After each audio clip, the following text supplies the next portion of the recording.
ఇప్పుడు నేను ఈ దేశానికి వచ్చి ఆల్మోస్ట్ చేయాలనుకున్న పనులన్నీ పూర్తయ్యాయి కదా? పూర్తయ్యా సార్, అన్ని పూర్తయిపోయినట్టే కదా? అయితే ఈ రాష్ట్రం పూర్తిగా నా చేతిలో ఉన్నట్టే కదా? ఏంటి సార్ మీరే కదా సీఎం?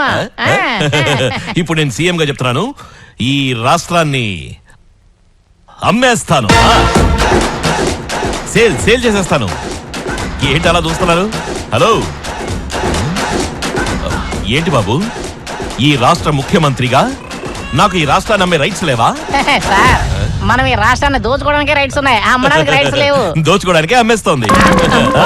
మీరు ముఖ్యమంత్రి అయ్యాక రాష్ట్రాన్ని అమ్మేస్తే చెప్పు పేడల ముంచి మొహం మీద కొడతారు బాస్.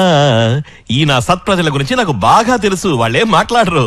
ఎందుకంటే నేను ఈ దేశం యొక్క 500 ఏళ్ల నాటి చరిత్రని బాగా స్టడీ చేస్తూనే ఉన్నాను. మొహమ్మద్ గజ్ని ఈ దేశం మీద 17 సార్లు దండయాత్ర చేసి చివరికి గెలిచి దోచుకుని పోయాడు. ఏమైనా మాట్లాడారా? ఆ ఇంగ్లీష్ వాళ్ళు దోచుకుపోయారు. జనం ఏమైనా మాట్లాడారా? మాట్లాడరు. అలాగే ఎమ్మెల్యేలు, ఎంపీలు, పిఎంలు, సీఎంలు అందరూ వచ్చి దోచుకుంటున్నారు. జనం ఇప్పుడు ఏమైనా మాట్లాడుతున్నారా? అలాగే ఈ సత్ప్రజలు నా విషయంలోనే ఏమీ మాట్లాడరు. కరెక్ట్ గా చెప్పారు సార్. సార్, ఈ అపోజిషన్ పార్టీ వాళ్ళు బ్యూరోక్రాట్స్ కాదు, బ్యూరోక్రాట్స్. అదే క్రాక్స్. వాళ్ళందరికీ అవుట్ సోర్సింగ్, ప్రైవేటైజేషన్, ప్రపంచీకరణ అని అనౌన్స్ చేయండి. వాళ్ళు ఊరికే ఉంటారు, ఏమీ మాట్లాడరు. తర్వాత ధనవంతులు, బిజినెస్ మ్యాన్లు ఉన్నారు కదా, వాళ్ళందరికీ ఆప్షన్ అని చెప్పండి. అన్నిటికీ ఆప్షన్, వాళ్ళకి ఇష్టం వచ్చింది కొనుకెళ్తారు.